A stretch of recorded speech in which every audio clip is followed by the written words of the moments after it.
will ask you simple questions. You will answer in short sentences only what you believe to be absolute truth. Absolute truth. I can do that. Now, brief as you can, what is your name? Stan. Salam sinema, salam intermezzo. Kembali semula, kita kali ini dengan filem The Nightmare Alley. Ya, filem arahan bikinan semula Guillermo del Toro. Del Toro tu. Noir. So kau rasa Best. Yay. Filem yang best, filem yang gritty, filem yang misteri.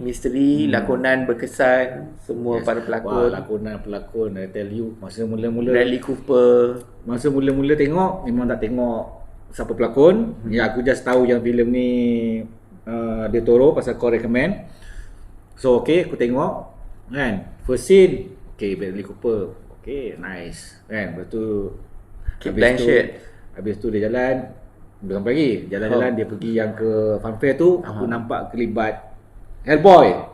Okay. Hellboy tu kan. Okay. Kan. Lepas tu jalan depan sikit jumpa William Dafoe. William Dafoe. Wow, William Dafoe. And then sepanjang jalan cerita tiba-tiba tengah-tengah muncul Kate Blanchett. Aku inzal terus. Cakap. Ya. So lakonan superb. Ya. So Ya, ni antara filem noir yang sebenarnya sebelum ini tak begitu terkenal lah dalam kalangan para pengkritik dan peminat filem-filem noir. Tapi itulah dengan beraninya Del Toro mengambil risiko untuk membuat semula. Dan kalau kita tengok pun memang awal-awal tu banyak misteri atau banyak persoalan yang tidak orang kata menujah plot itu ke hadapan. Kalau kau tengok lah sebenarnya. Sebab plot betul-betul bergerak betul-betul apabila dia kematian si ahli sihir ahli magician tu, elementalist tu, dan dia ambil waris Elmo tu lah, dan dia buat duit, dan bila dia bertemu Kate Blanchett dalam filem ini, Kate Blanchett adalah seorang psychiatrist, seorang ahli jiwa. Di situlah sebenarnya bermula cerita. Tapi bagi aku perkembangan daripada awal tu, waktu Bradley Cooper meninggalkan ayah dia yang dah mati, membakar malah rumah tu, dan kemudian pergi membawa diri ke dunia funfair kan, dunia circus tu, itu sebenarnya menonjolkan orang kata kedalaman, orang kata character driven filem yang sangat baik sebenarnya bagi aku. Sebab dia betul-betul, bayangkan kau filem noir, lepas tu kau ada sisi freak show, kan, sisi yang macam kalau kau ingat Freaks lah, filem Ted Browning yang lama tu kan, yang mana dia tampilkan orang-orang yang pelik-pelik ni tapi ada jiwa dan ada garapan sedikit demi sedikit dikupas macam kita mengupas bawang kan. Kita dapat nampak sisi-sisi Bradley Cooper tu satu persatu diperlihatkan. Dan bagi aku itu genius lah. Sebab dia ambil masa sikit. Dia macam kita art cinema filem-filem Perancis pula. Dia memang makan masa sikit, especially for the part of Bradley Cooper lah. Orang yang tak biasa mungkin akan rasa macam dragging, tapi is necessary. Yes, necessary. Pasal dia ada persoalan tentang Bradley Cooper tu masa yang dia sepanjang first scene tu kan, sebelum yang dia jumpa Kate Blanchett tu. This part ni dia ada satu persoalan yang terjawab di tengah-tengah nanti. Yang dikupas sendiri oleh Kate Blanchett. Sebab masa tengok tu pun aku pun bersoal, dia ni macam something wrong kan. Sebab apa yang dia buat tu macam tak sengaja kan. Tapi at the end lepas diolah kan, dia macam kita macam wah kan, memang dia ni kan rupanya.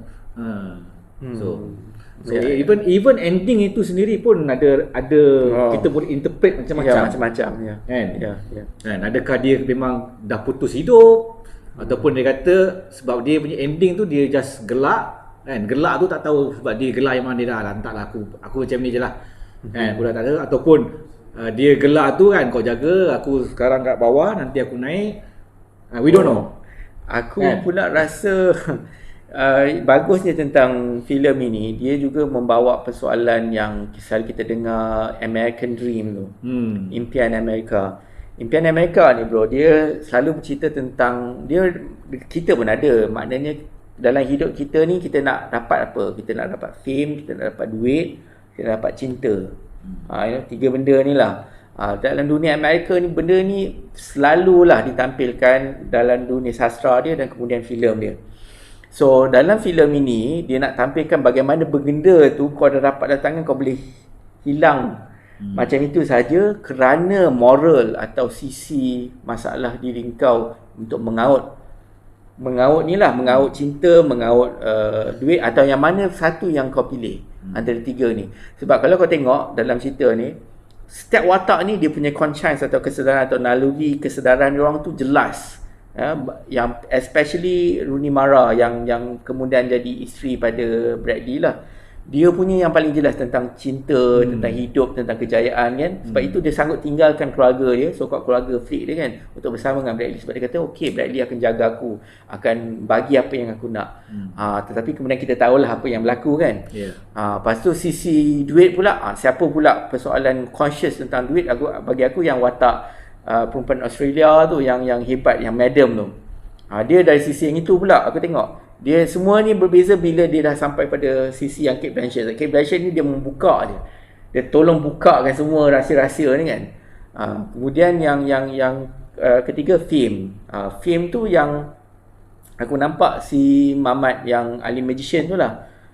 Dia membayangi atau representasi perkara tu. Dia dah hilang tu. Dia akan turunkan benda tu kepada Bradley nanti. Dan Bradley memang guna tu sehabis-habis sebab kebijaksanaan dia lah. Tapi dia degil. Dia degil. Dia macam representasi kapitalis Amerika lah.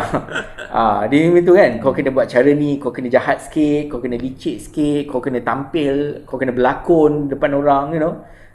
Tapi itulah yang beranilah Del Toro melakukan filem ni sebab dia kata, kemana kau kalau kau betul-betul macam dia ni dalam dunia ni? Akhirnya kau kat mana? Kau duduk terkurung, kau duduk kan, kata akhir tu dah. Bagi aku itulah dia sebenarnya. Soul kau dah. Sebab dia akhirnya dia kata sebenarnya aku dengan moral yang aku pegang ni, pasal tu aku kat sini. So pasal dia tahu apa yang Mamat tu buat sama. Dia tahu benda tu sebab William Dafoe dah cerita kat dia benda tu. So bila orang tu cakap benda yang sama kat dia rasa macam dia kau nak tipu aku, tapi sebenarnya aku dah tahu, tapi aku tak berdaya untuk bongkarkan penipuan kau tu. Dia tak nak pun sebab dia dah kata akulah scum of the earth. You know, dan dia sanggup terima moral sebab sebelum ni dia tak nak mengaku dia scum of the earth. Pasal dia masa tu dia dalam the right track. Dia dalam dekat right track ke? Dekat path yang betul pada dia. Itulah dia, itulah cerita yang aku kata pasal American Dream tu. Sebab dia sebenarnya kita faham bila dia jumpa orang circus tu, dia nak menebus dosa lah dalam dunia orang putih ni, apa orang Kristian ni, redemption, dia nak dapat balik taubat lah. Kau nak bertaubat sebenarnya, tapi kau tengok aku ada jalan nak buat jadi lebih daripada diri aku sekarang, dan dia pergi ambil jalan itu. Nampak tak? Macam kau ambil, kau dah baik, kau dah nak ni, lepas tu kau ambil saka. Contoh itulah dalam dunia ni. So bila dia ambil, dia dah tahu dah, aku ambil ni, aku samalah macam sebelum ni perangai aku. Sebab waktu itu siapa yang dapat bongkarkan itu? Cate Blanchett. Cate Blanchett yang berjaya bongkar sisi hitam yang dia tak cerita pun waktu dia dengan isteri dia sendiri. Dia tak pernah cerita benda tu. So bila dia tampil, dia kata aku ni tetap aku, inilah aku sebelum sampai ini aku sekarang. Baik secara simbolisme kau itu yang aku nampak lah. Sebab tu aku kata ending dia tu you can open to discuss lah. Interpretasi kan? Mungkin kau rasa macam tu. Pada aku it can be both.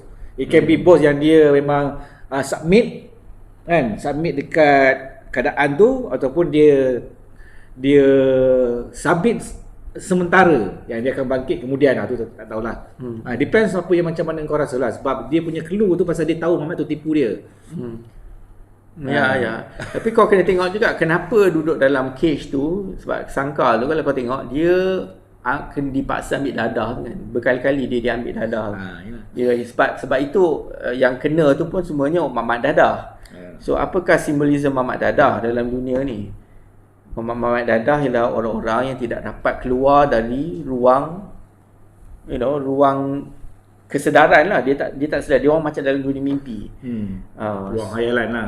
Dia macam sedangkan bila dia ambil tu kata dia menjelmakan mimpi dia. Kan bila dia ambil dah, kau menjelmakan di mimpi kau. Tapi kau tak dapat, kau tak capai.